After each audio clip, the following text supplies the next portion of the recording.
Hi, my name's Joyce. I'm in the USI technical department. This morning we're going to go over the change on our auto shut-off timer board. Our older board had a jumper wire that went from T1 to T5.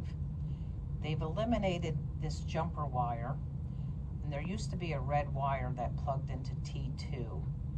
It now plugs into T1. So in order to change the board, of course we have to lift up our heat guard. We have to take off our tray. And our side housing has 4 black Allen wrench screws that are 3mm metric. I've already taken out 3 of them to just have to eliminate and take this last one out. Once you take the screw out, the side housing will come right off. Now on a CSL, you have a thermometer and a temperature knob.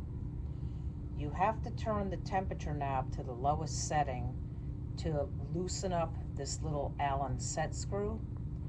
To pull it off, you pull the thermometer out. It's just a long stem meat thermometer before you can take off those black Allen screws.